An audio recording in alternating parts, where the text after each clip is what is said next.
বরণ।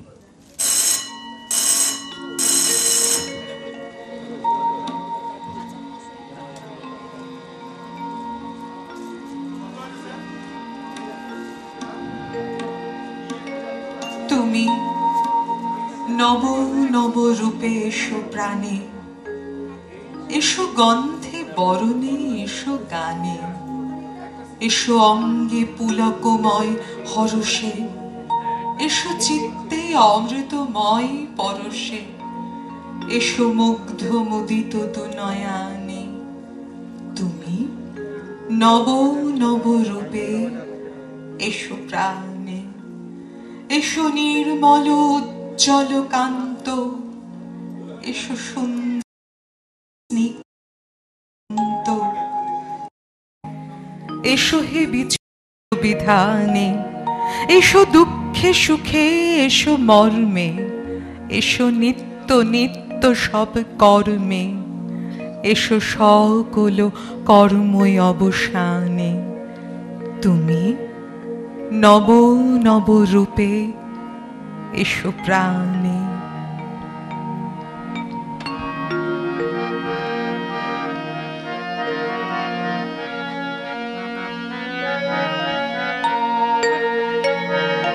বিশ্ব সাথে যোগে যেথায় বিহার, সেইখানে যোগ তোমার সাথে আমার। বিশ্ব সাথে যোগে যেথায় বিহার, সেইখানে যোগ তোমার সাথে আমার। নয় কো বনে নয় বিজানে, নয় কো আমার আপন মনে, নয় কো বনে নয় বিজানে, নয় কো আমার আপন মনে। সবার যেথায় আপন তুমি হে প্রিয়, সেথায় আপন আমারও। বিশ্ব সাথে যোগে যেথায় বিহার, সেইখানে যোগ তোমার সাথে আমার।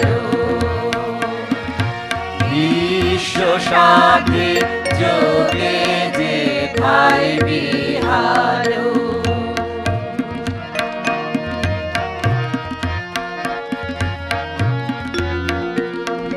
সবার পানে যেথায় বাহু পশালো, সেইখানেতে প্রেম জাগিবে আমার।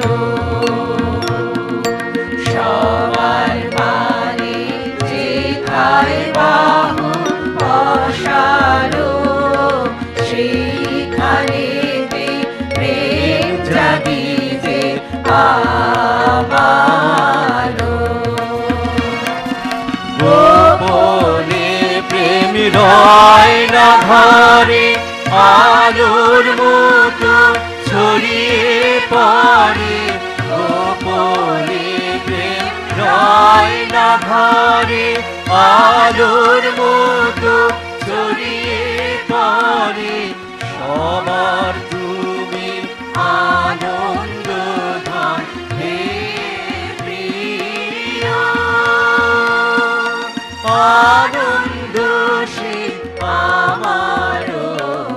বিশ্ব সাথে যোগে যেথায় বিহার, সেইখানে যোগ তোমার সাথে আমার।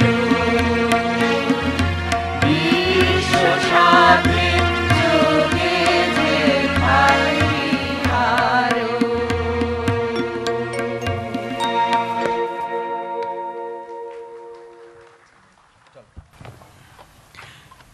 এই ছিল আমাদের শিক্ষক শিক্ষিকারা আপনাদের প্রণাম জানালেন।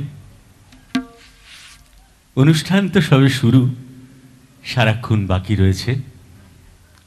একটাই চাওয়া থাকে আর কি, বহু পরিশ্রম, একদম 1.5 ফুটের মানুষ থেকে শুরু করে প্রায় 6 ফুটের মানুষ নিয়ে কাজ।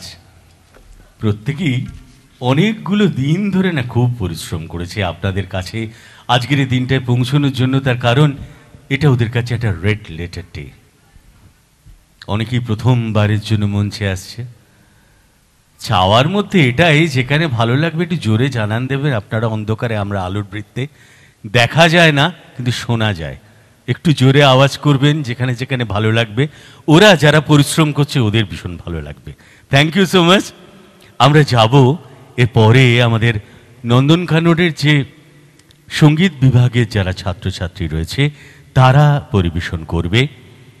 আমি তাদের মঞ্চে আহ্বান করছি ঐহান দাশগুপ্ত, আদৃতি দাশগুপ্ত, আয়ান্না দাস,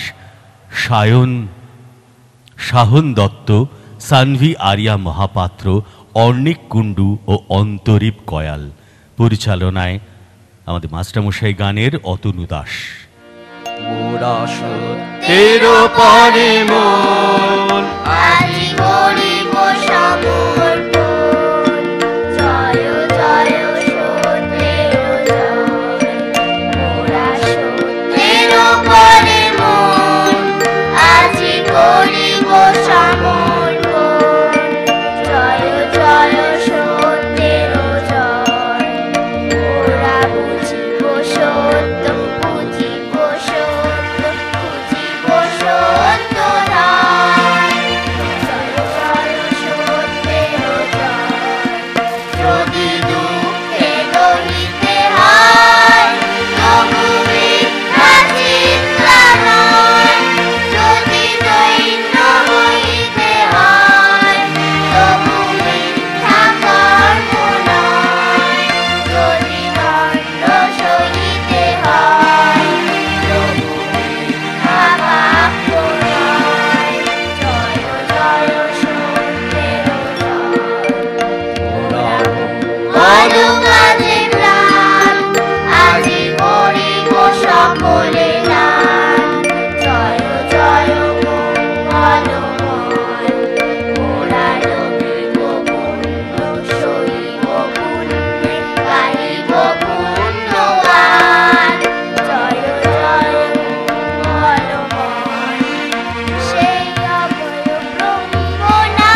করে মলিন মর্ম মুছায় তব পূর্ণ কিরণ দিয়ে যাপন মোহ কালিমা মুছায় মলিন মর্ম মুছায় তুমি নির্মল করো মঙ্গল করে মলিন মর্ম মুছায় লক্ষ শূন্য লক্ষ বাসনা ছুটেছে গভীর আধারে জানি না কখন ডুবে যাবে কোন অকুল গরল বাধারে বিশ্ব বিপদ হন্তা তুমি দাঁড়াও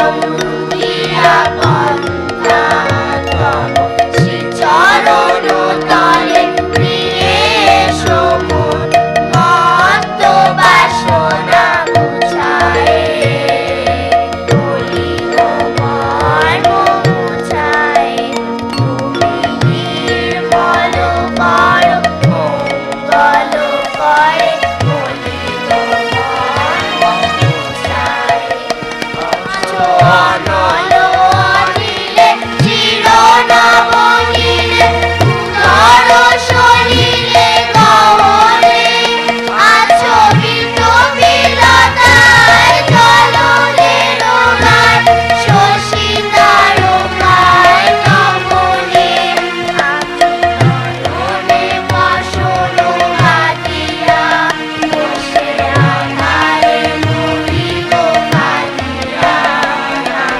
দেখি নাই কিছু বুঝি নাই কিছু গাওরে দেখায় মুছায় মলিন মর্ম মুছায় তুমি নির্মল করো মঙ্গল করে মলিন মর্ম মুছায় তব পূর্ণ কিরণ দিয়ে যাপন মত বাসনা মুছায় মলিন মর্ম মুছায় তুমি নির্মল করো মঙ্গল করে মলিন মর্ম মুছায়।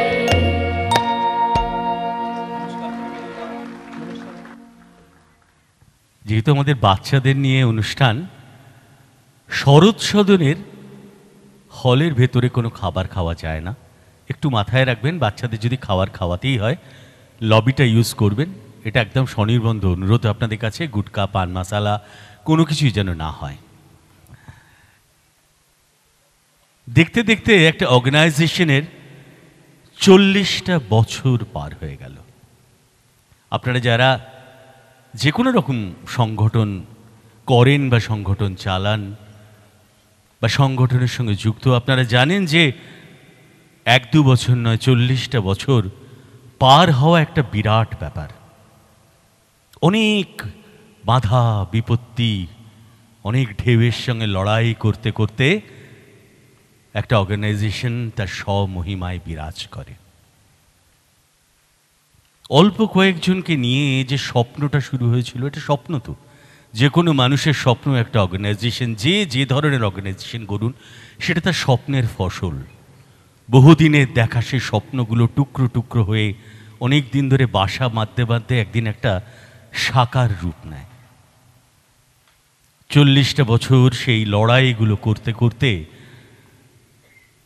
আজকের এই জায়গায় দাঁড়িয়ে নন্দনকানন। আমার মনে হয় এটার জন্য একটা জোরে অ্যাপ্রিসিয়েশন আমরা করতেই পারি, বিকজ অ্যাবসলিউটলি এই স্ট্রাগল ফর এক্সিস্টেন্স, এই যে মানুষের লড়াই করতে করতে টিকে থাকার অদম্য ইচ্ছা এবং তার সঙ্গে বাচ্চাদের নিয়ে কাজ করা, আমার মনে হয় পৃথিবীর সবচেয়ে বড় কাজ, শক্ত কাজ হচ্ছে যারা বাচ্চাদের নিয়ে যে ধরনের কাজ করেন। এতগুলো বাচ্চাকে বছরের পর বছর, একটু আগেই যখন দিদির সঙ্গে কথা হচ্ছিল বলছিলেন যে আজকের সারা পৃথিবী জুড়ে নন্দনকাননের ছাত্রছাত্রীরা ছড়িয়ে গেছে। কেউ আমেরিকায় আছে, কেউ ইংল্যান্ডে আছে, কেউ কানাডায় আছে। তারা প্রত্যেকেই কিন্তু আজও এই অর্গানাইজেশনটার সঙ্গে যুক্ত, এক ডাকে তারা আসে। আজকে এরকম আমাদের সঙ্গে কয়েকজন রয়েছে, যে মানুষটাই স্বপ্নটা দেখেছিল আমাদের কর্ণধার নন্দনকাননের, যা স্বপ্ন দেখার জন্য আর অনেক মানুষ তার পাশে এসে জড়ো হয়ে গেল, শ্রীমতী সুদীপ্তা মুখার্জি। আমি একটু মঞ্চে চাইব দিদিকে, খুব জানতে ইচ্ছা করে যে এই ফেলে আসা দিনগুলো, মানুষ যত বয়স হয় তত নস্টালজিক হয়ে পড়ে, পুরনো দিনের কথা ভীষণ করে মনে পড়ে, আগামী দিনে কি করব সেটার কথা মনে পড়ে। আর এই মনে পড়াগুলো অদ্ভুত একটা অনুরণন রেখেছে মনের মধ্যে। আসুন দিদি, একার লড়াই আমি দেখেছি সে অদম্য জেদ। আমি কয়েকটা বছর জুড়ে নন্দনকাননের সঙ্গে যুক্ত। আমি চাইব সুদীপ্তা মুখার্জির জন্য একটা খুব জোরে হাততালি হোক। আমাদের প্রিন্সিপাল ম্যাম, আমাদের কর্ণধার ma'am, thank you so much. তুই বলছিলাম যে একটু স্বপ্ন দেখতে দেখতে এতগুলো বছর পার, এতগুলো লড়াই, এতগুলো পাহাড় পেরোনো, একটু শুনবো তার কথা। সুপ্রভাত, নমস্কার। কবি বলেছেন, আমার প্রভাত মধুর হলো তোমারই নাম গানে। আর সত্যি এক অভূতপূর্ব দিনের অংশীদার হতে চলেছে আমরা। স্বামীজির ভাব আদর্শে ওয়াক ইজ ওয়ার্শিপ, এই মূল মন্ত্রকে জীবনের পথ চলার পথেও করে এগিয়ে যাবার চেষ্টা মাত্র। মনে সুপ্ত বাসনা কিছু করতে হবে। সকল মহিলারা যেন নিজের পরিচিতি খুঁজে পায়, যা তার একান্ত নিজস্ব। জীবনের চলার পথে বাধা আসবে, কিন্তু সেই বাধা কাটিয়ে এগিয়ে যাওয়ার জন্যে চাই উপযুক্ত পরিবেশ ও পাশে চাই একজন শুভাকাঙ্ক্ষী। ও সকল মায়েদের জন্য চাই একটা ভরসার জায়গা। কারণ আমি মনে করি একটি মা, একমাত্র মাই স্বাবলম্বী হলে পরিবারকে সুষ্ঠুভাবে পরিচালনা করতে পারেন। এই কারণেই মাত্র 3টি শিশু নিয়ে এই কাননের যাত্রা শুরু। সেদিন সত্যিই ভাবতে পারিনি আজকের এই সমারোহে আপনাদের কাছে পাব। এই ঈশ্বরের অপর মহিমা ছাড়া আর কি। তবে এই 40 বৎসর অতিক্রম করা আমার পক্ষে কখনোই সম্ভব ছিল না, যদি না সকল কর্মচারী, শিক্ষক, শিক্ষিকারা সাহায্যের হাত বাড়িয়ে না দিতেন। এই জন্যে সকলকে জানাই আমার আন্তরিক শুভেচ্ছা ও ধন্যবাদ। আমাদের কাছে আজকের এই দিনটি চিরস্মরণীয় হয়ে থাকবে একটি বিশেষ কারণে। আমরা প্রধান অতিথি রূপে যাকে আমাদের মাঝে পেয়েছি তা সত্যি খুবই গর্বের ও আনন্দের। উনি এত ব্যস্ততার মধ্যেও আমাদের কিছু মূল্যবান সময় দিতে রাজি হয়েছেন, তার জন্য আমি চিরকৃতজ্ঞ থাকব। আমাদের বহু আকাঙ্ক্ষিত অতিথি ডাক্তার নীলাঞ্জনা সান্যাল, যার অগাধ পাণ্ডিত্য এই সমাজে আমাদের এগিয়ে নিয়ে যেতে সাহায্য করবে ও সমৃদ্ধ করবে ওনার বক্তব্য। আমার আগামী দিনের পরিকল্পনা শিশুদের জন্য দাবা শিক্ষণের ব্যবস্থা করা। কারণ 6 থেকে 12 বৎসরের শিশুদের মধ্যে দেখতে পাচ্ছি প্রতিনিয়ত মোবাইল গেম ও রিলের প্রতি একটা আকর্ষণ বেড়ে চলছে। যোগা, অঙ্কন, নৃত্য, সঙ্গীত, আবৃত্তি সকল বিভাগই এগিয়ে চলেছে সুন্দরভাবে, যার কিছু নিদর্শন আমরা আজ দেখতে পাব। যদি কোনো দোষ ত্রুটি দেখে আপনাদের চোখে পড়ে, তা সম্পূর্ণ কর্তৃপক্ষের। শিশু ও সকল ছাত্রছাত্রীদের বারংবার উৎসাহিত করুন, কারণ বিগত বছরের মতন আগামী দিনগুলি আপনাদের সহযোগিতা ও আশীর্বাদে শিশুদের কলরবে ভরে উঠুক এই নন্দনকানন এই আশা করব। কবির কথাতেই বলি, ইহাদের করো আশীর্বাদ, ধরায় উঠেছে ফুটি শুভ্র প্রাণগুলি, নন্দনের এনেছে সংবাদ, ইহাদের করো আশীর্বাদ। নমস্কার, ধন্যবাদ। Professor Dr. Nilanjana Sannal, retired professor and former head of the department, Calcutta University, Psychology. আমরা তাকে একটু মঞ্চে চাইব। 40 বছর বেশি সময় জুড়ে যিনি সাইকোলজিস্ট হিসেবে প্র্যাকটিস করে চলেছেন, দেশে এবং বিদেশে সারা পৃথিবী জুড়ে তিনি একজন স্বনামধন্য নাম। সাইকোলজিতে প্রায় 10টির উপর গ্রন্থ, অসংখ্য প্রায় 200-250 আর্টিকেল সারা পৃথিবীর সমস্ত সাইকোলজিক্যাল ম্যাগাজিনে। এমন একজন মানুষকে আমি একজন না, যে কেউ ভলেন্টিয়ারকে বলবো একটু সামনে যান। দিদি আসছেন, আমরা দিদিকে বসবার জন্য অনুরোধ করছি।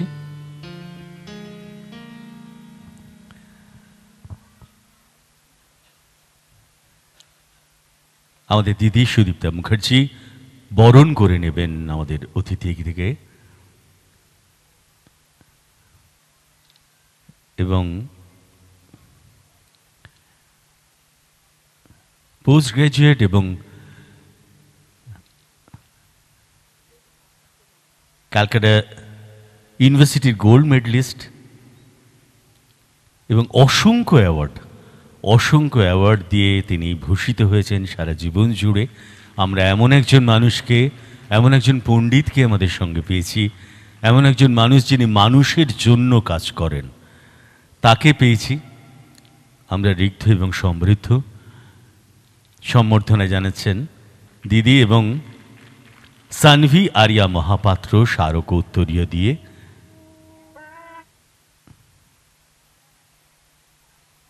আমাদের নন্দনকাননের পক্ষ থেকে ওরা রয়েছে।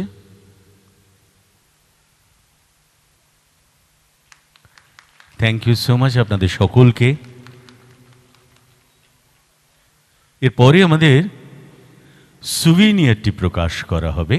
তার আগে দিদির হাতে দিদির মানপত্রটি তুলে দিচ্ছেন আমাদের দিদি, অর্থাৎ সুদীপ্তা মুখার্জি তুলে দিচ্ছেন প্রফেসর ডক্টর নীলাঞ্জনা সান্যালের হাতে। নন্দনকাননের স্মারক আর কিছুই নয়, সারা জীবন আমাদের মনে রেখো আর কি। যখনই থাকে বাড়িতে তখন দেখলে মনে হয় হ্যাঁ ওখানে তো গিয়েছিলাম। তো এরপরে আমাদের স্মারক যে গ্রন্থটি, অর্থাৎ সুভিনিয়ার যেটা আমরা প্রকাশ করি, সেটা দিদির হাত দিয়ে আমরা প্রকাশ করব এই বছর 2025-এর নন্দনকাননের সুভিনিয়ার।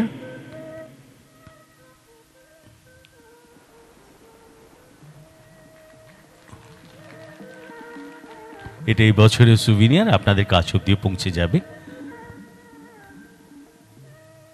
এবং এরপরে একটা কাজ রয়েছে দিদি, আমি একটু ইন্টারাপ্ট করব আপনাদের।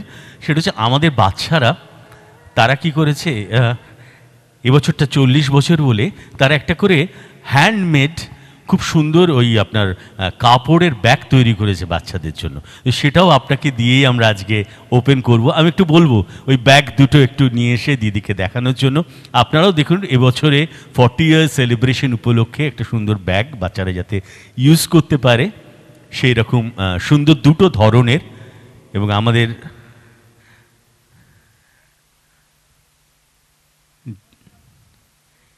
ইয়াং ব্যাচ যারা, তারাই আপনারা জানেন এটা ইকো ফ্রেন্ডলি ভীষণ রকম। এখন তো সারা পৃথিবী জুড়ে এটা চলছে ইকো ফ্রেন্ডলি।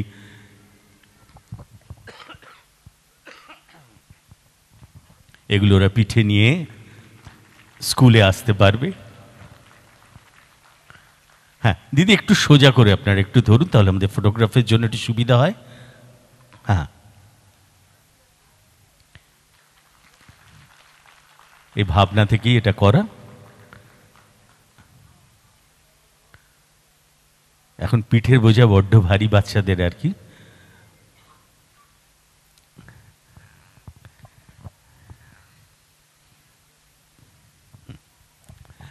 আমরা এরপরে অবভিয়াসলি যার কথা শোনার জন্য আমরা সকলে অধীর আগ্রহে অপেক্ষা করছি, যিনি মানুষের মনের কথা পড়তে পারেন। এটা একটা অদ্ভুত ক্ষমতা আর কি। মানুষের গহীন অন্ধকার মনগুলোর ভেতরে কি চলছে, যেটা যিনি বলতে পারেন, প্রফেসর ডক্টর নীলাঞ্জনা সান্যাল আমাদের সঙ্গে রয়েছেন। আমি নীলাঞ্জনা দিকে একটু বলবো তার কিছু কথা, সেই অহন গহন কথা কিছু শেয়ার করার জন্য।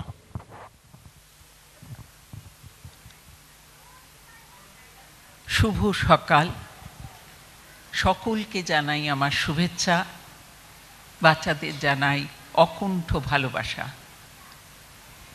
বক্তব্য শুরু করার আগে আমার নিজের সম্বন্ধে দু একটা কথা বলি। আজকের এই সকালে আমি অত্যন্ত সম্মানিত বোধ করছি আপনাদের মধ্যে এসে। এখানে আসা শ্রীমতী সুদীপ্তা মুখার্জির নিমন্ত্রণে এবং এসে ওনার কর্মকাণ্ডের যে প্রসার আমি দেখছি, যে বিস্তার আমি দেখছি, সেটাতে আমি অভিভূত। ছোট্ট ছোট্ট বাচ্চারা গান গাইল, তার মধ্যে একেবারে ছোট এবং তার ওপরের দুজনের সাইজ দেখে মনে হলো আমাকে আজকে এখানে যা বলতে ডাকা হয়েছে তাদের মায়েদের কথা, মা বাবাদের কথা। এই রকম ছোট ছোট ক্ষুদে মানুষগুলোকে আজকে জীবনের সর্বোচ্চ স্তরে পৌঁছে দেওয়ার ব্যাপারে সুদীপ্তাদির নিজের যে কাজ, নিজের যে মা হওয়া, তার থেকে বড় প্রমাণ আমাদের জন্য আজকে আর অন্য কিছু উল্লেখ করার প্রয়োজন নেই। যেটুকু কথা বলবো সেই কথাগুলো আমার দুটো পরিচয়ের ভিত্তিতে। আমি মনোবিদ, আমি মনঃসমীক্ষক, সাইকোঅ্যানালিস্ট। শুধুমাত্র অধ্যাপিকা হিসেবে জীবন কাটালাম তা না, খুব ছোটতে যৌথ পরিবারের আঙ্গিকে নিজের জীবন যেখানে শুরু হয়েছিল, পরবর্তীকালে সে পরিবার ভেঙে আবার একক পরিবারের মধ্যে। এই যে জীবন দেখতে দেখতে বড় হওয়া, জীবনকে বুঝতে শেখার প্রথম পাঠ, তা কিন্তু সংসারের চৌহদ্দির মধ্যে থেকেই শুরু হয়েছিল। মনোবিদ হিসেবে আজকের যে পরিচিতি, সেটা আমার বাইরের জগতের পরিচিতি। একটা বিষয় নিয়ে পড়াশুনো করেছি দীর্ঘকাল, আজও করে চলেছি। লেখাপড়ার বাইরে সত্যিই আমার কাছে অনেক কিছু নেই। পড়াশুনোর মধ্যে দিয়ে জীবনটাকে দেখা, জীবনটাকে বোঝা, জীবনটাকে উপলব্ধি করা। অধ্যাপনার সাথে সাথে মনঃসমীক্ষণের এই কাজ, অর্থাৎ প্র্যাকটিসের যে মোডটা, সেটাও আমাকে যেভাবে জীবন চিনিয়েছে, চেনাচ্ছে, আমার সমস্ত অভিজ্ঞতার ভাড়ার উজাড় করে আজকে যে জীবন দর্শন তৈরি হয়েছে, সেটা সমস্তই মনস্তত্ত্বের আনুকূল্যে। এর বাইরের পরিচয়, সংসারের গণ্ডির মধ্যে আমি নিজেকে মনে করি মূলত মা। যদিও আমি কারো কন্যা সন্তান, কারো স্ত্রী, কারো দিদি, কারো বোন, কারো বন্ধু, কিন্তু আমার সবচেয়ে বড় পরিচয় বোধহয় আমি মা।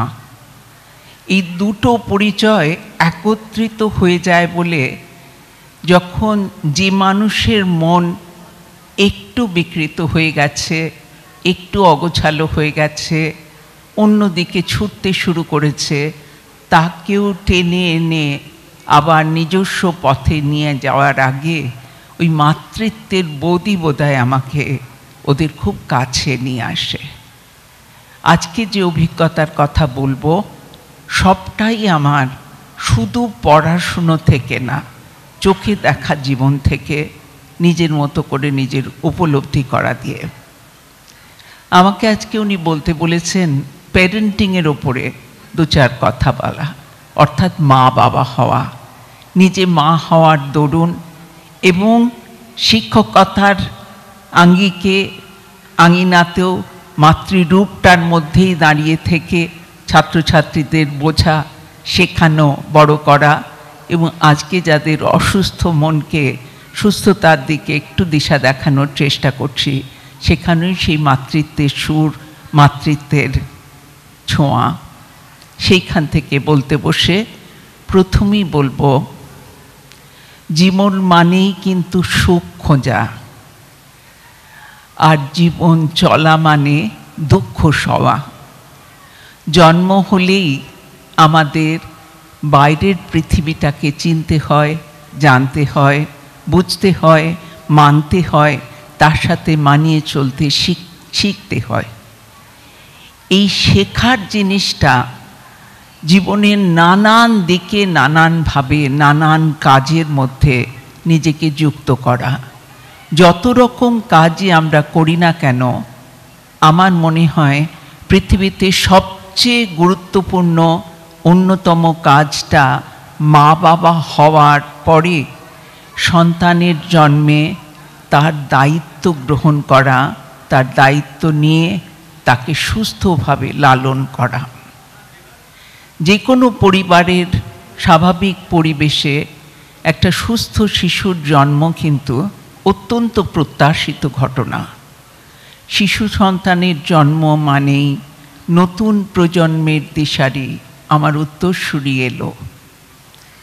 এই সন্তানের জন্মকে কেন্দ্র করে মা বাবার কত আশা, কত আকাঙ্ক্ষা, কত স্বপ্ন, তার কিছু বাস্তব, কিছু কল্পনা।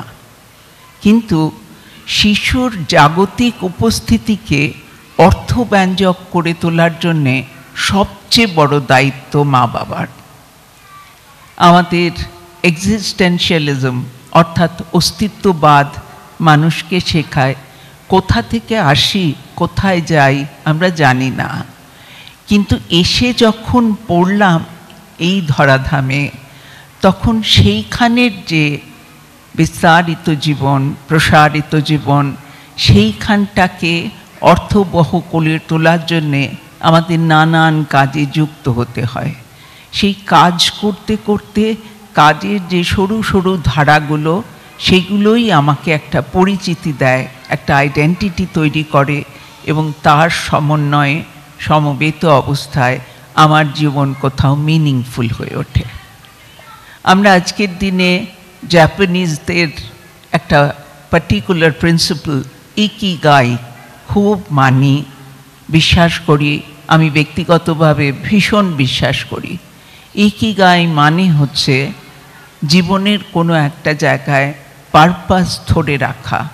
জীবন যদি পারপাসফুল হয় তাহলেই সেই জীবনকে এগিয়ে নিয়ে যাওয়া সম্ভব, সুন্দর করা সম্ভব, সাজিয়ে তোলা সম্ভব, সেই সৌন্দর্যকে অন্যের মধ্যে বিলিয়ে দেওয়া সম্ভব। তাহলে এই যে অর্থ, পৃথিবীতে আমার উপস্থিতিকে কোনো না কোনো অর্থ দিয়ে ভরিয়ে তোলা, এর জন্যে ছোট একটা বাচ্চা আসার পরে শুধুমাত্র তাকে শারীরিক যত্ন করে বড় করা নয়, তাকে আদর, ভালোবাসা, স্নেহের সাথে সাথে তার মানসিক উন্মেষ ঘটানো, তার মধ্যে সদর্থকতার বোধ আনা, ইতিবাচক মন তৈরি করা, বলিষ্ঠ ব্যক্তিত্বের গোড়াপত্তন বাবা মায়ের দায়িত্বের শীর্ষভাগে থাকে। এই তত্ত্ব এবং এই তথ্য আমাদের সকলেরই জানা, কিন্তু আজকের দিনে চোখে তাকিয়ে যা দেখছি তাতে কিন্তু ছবিটা একই রকম দেখছি না। অর্থাৎ পরিবেশ, পরিস্থিতি এবং বড়দের এলোমেলো মনের অগোছালো ভঙ্গিতে যেভাবে শিশু বিবর্তন হচ্ছে, সন্তান বিকাশের নানান স্তর দিয়ে পেরিয়ে বড় হচ্ছে, তার মধ্যে কিন্তু অনেক ত্রুটি থেকে যাচ্ছে। তার ফলে বিবর্তনের ধারা সুস্থতা, স্বাভাবিকত্বের রাস্তায় না গিয়ে অনেক সময় বেঁকে যাচ্ছে। এ বিষয়টায় কোথায় কিভাবে অঘটন ঘটছে চলুন একটু খতিয়ে দেখি। আজকের পৃথিবী প্রতিযোগিতার খোলা জমি। এই প্রতিযোগিতার বীজ ও বিষ বড়দের মনেই কিন্তু স্থায়ীভাবে বাসা বাঁধে, গ্রথিত থাকে। আমরা নিজের অজান্তে বা খেয়াল না করা মনে নিজেদের যে মানসিক সুর, সেইটার দিকে কোনো খোঁজ না রেখে অন্য 10 জনকে দেখে নিজেদের মূল্যবোধকে সম্পূর্ণ সরিয়ে রেখে এই কম্পিটিটিভ মন বা প্রতিযোগী মনের যে দোসর, সেই জায়গাটাতে নিজেদের নিয়ে এসে শিশু সন্তানদের আমাদের ইচ্ছের মাধ্যম করে আমরা পরিতৃপ্তি খোঁজার চেষ্টা করছি। ওরা হয়ে যাচ্ছে মিডিয়াম, ওদের মধ্যে দিয়ে আমার যে তৃপ্তি খোঁজার দায়, আমি যেখানটায় তৃপ্ত হতে চাইছি, যেখানে যতটা এগিয়ে যেতে চাইছি, সেইটার পরিপূর্ণতা নিজে না আনতে পারলে ওর মাধ্যমে চাইছি। এটা ভুল অ্যাপ্রোচ। সন্তান আসলে একটি ছোট্ট ছেলে বা মেয়ে, সে নিজে কীরকম, তার ক্ষমতার বহর কতটা, সে কতটা কি নিতে পারে, কতটা এগোতে পারে, কোনটা নিতে পারে, এটা আমরা বিচার করে দেখছি না। সবচেয়ে আগে তাদের শেখাচ্ছি কিছুটা না বুঝে, কিছুটা খেয়াল না করে, যে যুদ্ধ জয়ের প্রস্তুতিতে নিজেকে তৈরি করা। কারণ তোমাকে জয়ী হতেই হবে, সফল তোমাকে হতেই হবে, তোমাকে এক্সেলেন্ট পারফরমেন্সের মধ্যে যেতে হবে, এক্সেল তোমাকে করতেই হবে, তোমাকে উজ্জ্বল হতেই হবে। কিন্তু কেন? আমাদের তো নর্মাল প্রবাবিলিটি কার্ভ দেখায় স্ট্যাটিস্টিক্সের গ্রাফে, যে সব মিলিয়েই আমাদের জাগতিক সন্তান, সেখানে কেউ নিচে, কেউ মধ্যবর্তী পর্যায়ে, আর কেউ অনেকটা উচ্চ পর্যায়ে। সেটা তার সহজাত গুণগত প্রবৃত্তির উৎকর্ষতা হতে পারে, আবার নিজের চেষ্টায় সে কিছু শিখেছে, জেনেছে, তার পারদর্শিতার মূল্যে তাকে কোথাও আমরা ৮-১০ জনের থেকে বেশি ভালো মনে করি, তাকে সফলতার কোথাও সাফল্যের একটা চিহ্ন বসিয়ে দিই তার ওপরে। কিন্তু সকলকেই এক হতে হবে, এই প্রত্যাশাটাই তো ভুল। অনেক বাচ্চা, আজকাল আমরা বলি ওদের অ্যান্টেনা ভীষণ তীব্র, তারা ছোটতেই প্রশ্ন করে, সারাক্ষণ যে ফার্স্ট হতে বলো, সারাক্ষণ যে এগিয়ে যেতে বলো, তুমি কি হয়েছিলে ক্লাসে? বেশিরভাগের ক্ষেত্রে উত্তর নেই। সবাই যে আমরা ফার্স্ট হই, সবাই যে আমরা সেকেন্ড হই, তা তো নয়, এবং হতেই হবে তাও না। তুমি যা, সেইটাকে যত্ন করে যত দূর এগিয়ে নিয়ে যাওয়া যায়, সেইটাই তো আমরা শেখাবো। সেলফ অ্যাকচুয়ালাইজেশন টেন্ডেন্সি, তোমার মধ্যে যা আছে সেটাকে সাজিয়ে গুছিয়ে তোমাকে বড় হতে সাহায্য করব, তুমি ততখানি চেষ্টাতে আমার সাথে যুক্ত থাকো। আমরা কিন্তু এটা একদম ভাবছি না। যখন এটা ভাবছি না, তখন ওদের শৈশবের যে পেলব মন, নরম মন, কল্পনাপ্রবণ মন, বা কিছু একটা নিজে থেকে শেখার যে ইচ্ছে, সেটাকে আমরা কখন থেতলে দিচ্ছি, এটা আমরা বুঝতেই পারছি না। পুত্র সন্তান বলছে, আমি ক্রিকেট খেলতে চাই। তাকে যদি বলা হয় চলো একটা ক্লাবে বা একটা অ্যাসোসিয়েশন তোমায় ভর্তি করে দিচ্ছি, বাচ্চাটা বলছে নির্দিষ্ট একটা সিচুয়েশনে, আমি খেলার ক্লাবে ভর্তি হব না, আমি খেলতে চাই, আমি ব্যাটিং করতে চাই, বোলিং করতে চাই, ফিল্ডিং করতে চাই, আমি ক্রিকেট খেলা শিখে পরীক্ষা দিতে চাই না। তাই তো হওয়ার কথা। খেলতে চাইছে, খেলতে বন্ধুদের সাথে নিজে ছুটোছুটি করবে, কোনো দিন হারবে, কোনো দিন জিতবে, সেই আনন্দে সে মেতে থাকতে চাইছে। তাকে যদি ক্লাবে ভর্তি করি, আবার কম্প্যারিজন, আবার সেখানে তুল্যমূল্য বিচার, ও তো আজ ভালো ব্যাটিং করলো, তুমি কেন পারলে না, ও তো আজ ভালো বোলিং করলো, তুমি কেন পারলে না। ছোটোবেলায় একটা খেলা ওদের শেখানো যেতেই পারে, তাতে মোটর কোঅর্ডিনেশন ইমপ্রুভ করে। কিন্তু ক্রিকেট খেলতে গেলেই সৌরভ গাঙ্গুলি হতে হবে, সাঁতার শিখতে নামলেই বুলা চৌধুরী হতে হবে, এটা কেন? আমরা নিজেদের প্রশ্ন করি না। আমার এক এক সময় মনে হয় সৌরভের মা বা বুলা চৌধুরীর মা, ওরা যখন ছোট ছিল তখন কি ভেবেছিলেন ওরা এত সফল হবে? নিশ্চয়ই ভাবেননি। আমরা ছোট থেকে ওদের নানান বিষয়ে, খেলাধুলো, নাচ গান, আবৃত্তি, আঁকা, অনেক কিছু শেখানোর সুযোগ দিতে পারি। কারো যদি কোনো জিনিসটা নিজের মনের সাথে মেলে, সে নিজের অনুরাগের থেকেই সেই বিষয়টা এতটাই শিখবে যে সেখানে তার সাফল্য আসতে বাধ্য, সে পারদর্শী হয়ে উঠবে। আমরা একটু অপেক্ষা তো করতে পারি। তাছাড়া আমি মনে করি, শিক্ষিকা হিসেবেও মনে করি, যা কিছু জীবনে শেখা যায় তার কিছুই ফেলা যায় না। ছোটবেলায় যা শিখেছি সেগুলো বড় হয়ে হয়তো কাজে সেভাবে আর কোথাও প্রয়োগ করিনি, কিন্তু সেই শিক্ষারও একটা কোনো ছাপ, কোনো উন্নতির ছাপ নিজের ব্যক্তিত্বের মধ্যে থেকে যায়, এটা আমরা বুঝতে পারি না। ওয়েস্টার্ন মিউজিক যারা শেখেন, বিশেষ করে যারা স্ট্রিং ইনস্ট্রুমেন্ট শেখে ছোট থেকে, নানান রকম গবেষণা আমাদের দেখিয়েছে তার থেকে তার মানসিক উন্নতি যা হয়, বৌদ্ধিক উন্নতির কথা বলছি, তাতে তারা অঙ্কে খুব ভালো হতে পারে। কোনো একটা জিনিসকে খুব ভালো করে করতে শিখলে তার যে নিয়ম মেনে চলা, সেন্স অফ ডিসিপ্লিন, সেটাও একটা বাচ্চার মধ্যে তখন থেকেই গ্রথিত হতে পারে। সেগুলো তো লাভ, সেগুলো তো আমাদের জীবন চলার জন্যে পাথেয়। সেগুলো না বুঝিয়ে সবসময় আমরা সব কিছুতে ফার্স্ট হওয়ার জন্যে এত তাগিদে ওদের ছুটিয়ে মারব কেন?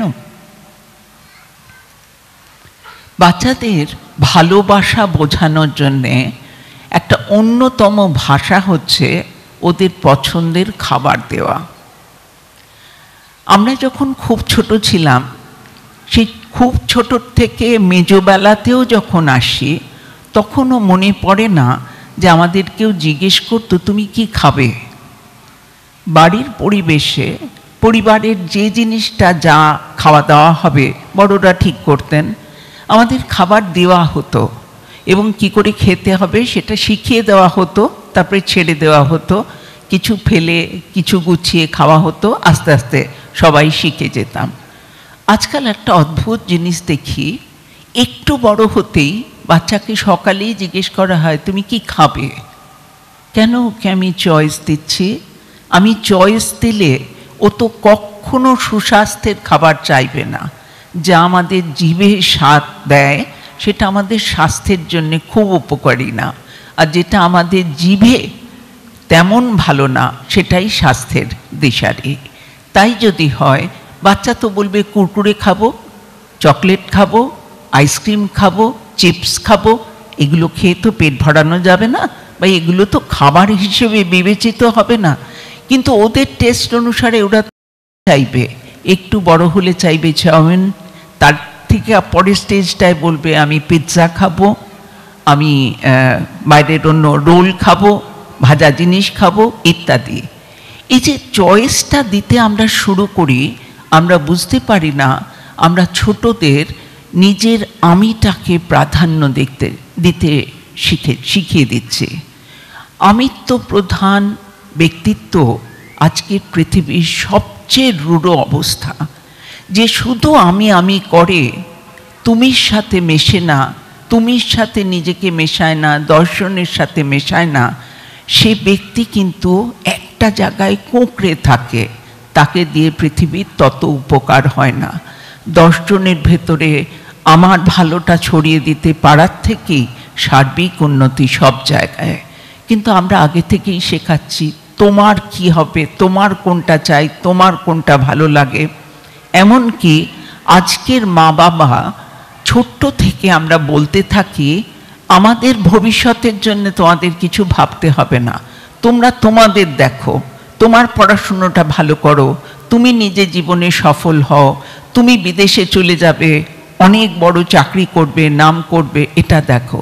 তা কেন? আমাকে কিন্তু খুব ছোটবেলায় আমার বাবা বলতেন, ভাই বোনের মধ্যে উনি সবচেয়ে বড় ছিলেন বলে, তোমরা বড় হলে কিন্তু সবাইকে দেখবে, সবার যত্ন করবে, তখন তো আমরা বয়সের মানুষ হয়ে যাব, আমরা কাজ করতে পারবো না, তোমরা কিন্তু বড় হয়ে সব বড়দের দেখাশুনো করবে। বাবা হারিয়ে গেছিলেন অনেক ছোটতে, কিন্তু সেই কথা আজও ভুলিনি। আজও দায়িত্ব থেকে কোনো জায়গায় কোনো কিছুতে সরে দাঁড়াই না। সেটাও তো ছোটতেই শেখা, সেটাও তো প্যারেন্টিংয়েরই ফল। সেইখানটা তো আমাদের মাথায় রাখতে হবে। শুধু খাবার দিয়ে তাকে তুষ্ট করা বা তার পছন্দের জিনিস তার হাতে তুলে দেওয়া না। আমার ক্লিনিকের অভিজ্ঞতা আজকাল আমাকে একটা অদ্ভুত জিনিস দেখায়। খুব ছোট বাচ্চা নয়, বড় বাচ্চা, অর্থাৎ অ্যাডোলেসেন্সে পৌঁছে গেছে, স্কুলের উঁচু ক্লাসে পড়ে কিংবা কলেজে পড়ে, তাদের খাইয়ে দেওয়া হয়। অনেকেই নিজের হাতে খায় না, তাদের খাইয়ে দেওয়া হয়। মা বাবারা বলেন ওরা সবজি খেতে চায় না, আমি মেখে খাইয়ে দিই, তাতে সবজিটা ওদের শরীরে যায়। কখনো বলেন এত বেছে খাবার খায়, ও দিয়ে তো হবে না, তাই আমি কিছু বুঝতে দিই না, আমি নিজে খাইয়ে দিলে পরে কি খাচ্ছে অত খেয়াল করে না। একটি মেয়ে আমাকে বলছে সে কলেজ যাবে এবার, আমি নিজে হাতে খাবো না, তুমি মাকে কথাটা বলো না। আমি বললাম কেন? বললো আমি ম্যানিকিওর করি, আমি নখগুলোকে খুব সুন্দর করে রাখি, খেতে গেলে আমার নখ নষ্ট হয়ে যাবে না। বোঝো অবস্থা, নিজের খাবার নিজে দেখে খাবো, নিজে মেখে খাবো, নিজে বুঝে খাবো, তারও তো একটা দায়িত্ব আছে। সেই দায়িত্বটা নিতে শিখলে পরে নিজের পড়াশুনোর দায়িত্ব, নিজের জীবনের অন্য দায়িত্ব স্বাভাবিকভাবেই সে নেবে। গতকালই একটি মেয়ে আমাকে বলেছে, তুমি জানো আমার মা আমাকে দিয়ে কাজ করায়, ওর বাবা নেই, খুব ছোটতে চলে গেছেন। মা উদয়াস্ত পরিশ্রম করেন, নার্স, তার শিফট ডিউটি থাকে, তিনি নাইট ডিউটি করেও বাড়ি আসেন। ওকে যদি কখনো বলেন ক্লাস 10-এ পড়ে, বিছানার চাদরটা তুলে গোছো, বিছানাটা গোছো, পরিষ্কার করো, বেড কাভারটা ঢাকো, সেইটাও আমাকে কমপ্লেন করছে আমার মা আমাকে দিয়ে কাজ করায়। তুমি ভাবতে পারছো? তা আমি বললাম এটা কাজ কোথায়, মাও তো কত জিনিস করে, তোমাকে যদি একটা জিনিস বলে তুমি করবে না কেন? বললো আমার সময় নষ্ট, আমি করব না, এগুলো মায়েরই কাজ, মায়েরই করে নিতে হবে। আরেকটি ছেলে বলছে শুলেস বাঁধতে পারে না। বললাম কে বেঁধে দেন? বললো মা। আমি কি করে? বললো পারে, আমার স্কুলের ব্যাগটা যথেষ্ট ভারী, ওটা আমার কাঁধে নিয়ে কি আমি শুলেস বাঁধতে পারি? আমি বললাম ব্যাগটা পরে নেবে, আগে জুতোটা বেঁধে নাও, তারপরে ব্যাগটা নাও। বললো না না, তা হবে না, আমি একদম রেডি হয়ে আসি, মা মোজা পরিয়ে জুতো পরিয়ে দেন, শুলেসটা বেঁধে দেন। এই যে ওদের এইভাবে আদর দেওয়া, কত বড়দের যে আমি শুনছি ভাবা যায় না। আমার কাছে একটি মেয়ে পিএইচডি করছিল, পিএইচডি করতে করতে তার বিয়ে হয়, সে কলকাতার থেকে দিল্লির কাছাকাছি একটা জায়গায় চলে যেতে বাধ্য হয়। যত বলছি এবার এসো, এবার শেষ করো জিনিসটা, বলছে আমি স্বামীকে রেখে আসতেই পারছি না। মনে মনে ভাবছি বাবা কত প্রেম, পড়াশুনোর শেষ ধাপটা একটু করে যাবে না, ওখানেই আটকে গেলে। বলছে না ম্যাম, প্রেম না, আমার স্বামী না নিজে হাতে খেতে পারেন না, আমার বিয়ে হয়েছে বলে শাশুড়ি এখন অন্য আরেক জায়গায় গেছেন, ওকে মেখে খাইয়ে না দিলে ও অফিসে যাওয়া এবং রাত্রের খাওয়া নিজে খেতে পারে না। কি অদ্ভুত অবস্থা! এই যে জায়গা, এই যে দায়িত্বহীনতা, এইরকমভাবে যে প্রশ্রয় দেওয়া, এটা কিন্তু মা বাবার কাজ না। ভালোবাসবো, যত্ন করব, অসুখ হলে তো আমাদেরও মা খাইয়ে দিতেন, কিন্তু অসুস্থতা ছাড়া ওটা যে মায়ের চাপ হয়, বাবার চাপ হয়, এটা ভাববো কেন? আমি নিজেরটা নিজে করব না কেন? এটা আমরা বুঝতে পারি না। আরেকটা বিষয় দেখি, আমাদের এখন বড়দের সময় কম বলে আমরা ছোটদের গিফট দিয়ে দিয়ে সেই ত্রুটিটা ভর্তি করার চেষ্টা করি। এত গিফট কিনি, এত জিনিস কিনে দিই, কোনো জিনিসেরই মূল্যটা বোঝে না। ছোট বাচ্চাদের অজস্র খেলনা, একটা খেলনা নিয়ে 2 দিন 4 দিন খেলার পরেই সেটার দিকে আর ফিরেও তাকায় না, আবার নতুন খেলনা চাই। হাত পেতেই আছে, হাতে দেওয়াই হচ্ছে, এবং যেটা নিচ্ছে সেটাকে ধারণ করে রাখা, সেটাকে যত্ন করা, কিচ্ছু শিখছে না। এই চাহিদার মূল্যে সবচেয়ে আগে বুঝতে হবে, আমি ছোট থেকে এত দেওয়া প্র্যাকটিস করলে পরে বড়তে বোঝাতে পারি না। আজকাল ছোট ছোট ছেলে মেয়েরা মোবাইল কিনতে চায়। উনি বলছিলেন সুদীপ্তা যে মোবাইলের সমস্যা, রিল দেখার সমস্যা বাচ্চাদের আমরা কিছুতেই কন্ট্রোল করতে পারছি না। পারবো কি করে? দামি মোবাইল ছোট থেকে হাতে দেওয়া, কেন দেওয়া? অন্য বন্ধুরও আছে, ওর কম থাকলে ওর যেন দাম কম হয়ে গেল। কে বলল? এটা কি ওর দরকার? ঘুম থেকে উঠেই প্রথম মোবাইল দেখে। আমি বললাম কেন বাবা, তুমি কি ডাক্তার না পুলিশে চাকরি করো যে একটা এমার্জেন্সির কল কিছু তোমার আসবে? শুনবে না। মোবাইল দেখতেই হবে, বন্ধুরা নাকি মেসেজ করে রাখে, কোথাও না কোথাও তার দরকারি জিনিস থাকে। এবং এই মোবাইল দেখার প্রসঙ্গেও বলবো, মা বাবারা এত বেশি নিজেরা মোবাইল ব্যবহার করেন, সবসময় বাচ্চারা সেখানে না করলেও শুনবে না। একজন বাবাকে জিজ্ঞেস করলাম, মেয়েটি ক্লাস 10-এতে স্কুল থেকে সর্বোচ্চ মার্কস পেয়েছে, তাকে স্কুল একটা ট্যাব প্রেজেন্ট করেছে, কিন্তু তারপর থেকে সে আর 11 ক্লাসে পড়াশুনোই করছে না। এরকম যে কত বাচ্চা দেখছি পড়াশুনোই নষ্ট হয়ে যাচ্ছে, মোবাইল দেখতে দেখতে গিয়ে সেখানেই সব শেষ। সেখানে যখন বলছি যে এতক্ষণ মোবাইল দেখো কেন, বলছি বাবাও তো দেখে। বাবাকে জিজ্ঞেস করলাম, আপনি অফিসের কাজটা ছাড়া বাড়িতে আর কি কি করেন এবং কতটা সময় দেন? বললেন 1 ঘন্টা বাড়ির জন্যে, সকালে আধ ঘন্টা দিই বাজার টাজার করে দেওয়ার জন্যে, বিকেলে এসে সন্ধ্যের পরে এসে যদি স্ত্রীর কিছু প্রয়োজন থাকে একটুখানি কিছু এনে দিই, এইটুকু, বাকি সময়টা মোবাইল দেখি। আমি বললাম এটা আপনাকে বন্ধ করতে হবে, আপনি এতক্ষণ দেখছেন মেয়ে ছাড়ছে না। বললো তা বললে তো হবে না, আমার কাজের পরে ওটা আমার এন্টারটেনমেন্ট, আমি এটা বন্ধ করতে পারবো না। কি করে মেয়েকে বোঝাবো তুমি এটা দেখতে গিয়ে তোমার ক্যারিয়ার নষ্ট করে ফেলছো? বলছি বাবা তো পড়াশুনো শেষ করে কাজে ঢুকে গেছেন, কাজে তিনি প্রতিষ্ঠিত, অভ্যস্ত হয়ে গেছেন, তোমার তো সেরম দিন না, তবুও শুনবে না। এবং এই প্রসঙ্গে একটা জিনিস বলি, এই যে এত জিনিস কিনে দিই আমরা, মেয়েদের তো জামা কাপড়ের শেষ নেই। সামনের বাড়ির মেয়েটি সুইসাইড কমিট করলো, তার মা বলে ফেলেছিলেন দিদি পড়াশুনোয় এত ভালো, তুমি দিদির মতো হবে না, কেন কম্পেয়ার করেছো, সুইসাইড করে ফেললেন। তার জিনিসপত্র যখন বাড়ি থেকে সরানো হচ্ছে, 32 পেয়ার্স জুতো, 9-এ পড়া মেয়ের যদি 32 পেয়ার জুতো থাকে, আমার কিছু বলার নেই। আমার বাড়িতে এত জুতো রাখার জায়গাও নেই সত্যি কথা বলতে, কিন্তু তাদের জন্য সেই ব্যবস্থা হয়। আমি বলবো আমরা সহজাত প্রবৃত্তি নিয়ে যে জন্মাই, তাতে আমাদের রাশি রাশি চাহিদা। সব মানুষ সারাক্ষণ শুধু সুখ খুঁজছে, শুধু তৃপ্তি খুঁজছে। যদি এই সহজাত প্রবৃত্তির উপরে আমরা একটুখানি রাশ টানতে না শিখি, তাহলে না থাকবে আমাদের পায়ে রেখা, না হাত লাগামে। এটা ছোট থেকে ছোটদেরও বোঝানো দরকার।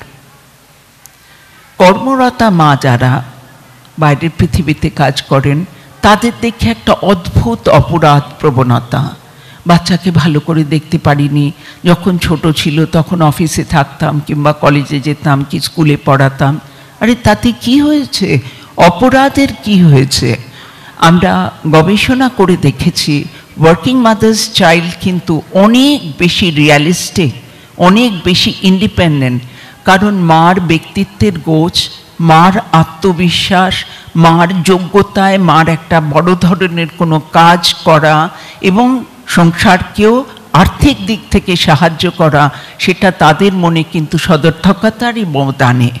আমি যদি মনে করি যে আমি দিতে পারলাম না, আমার কম হয়ে গেল, সেটা কিন্তু বাচ্চা লুফে নেবে এবং বাচ্চা নানান রকমভাবে তখন বিরক্ত করতে থাকবে, তার বদলে এই দাও, তার বদলে ওই দাও। সেখানটা বাচ্চাকে বোঝাতে হবে তুমি আমার আবেগের প্রায়োরিটি, তুমি আমার সবচেয়ে আদরের, কিন্তু তোমাকে আদর করলেও বাড়ির প্রয়োজনে, তোমার ভবিষ্যতের প্রয়োজনে এবং নিজের যোগ্যতার বেসিসে আমি কিছু কাজ করছি, সেটা খারাপ নয়, সেটা সবার জন্যে ভালো।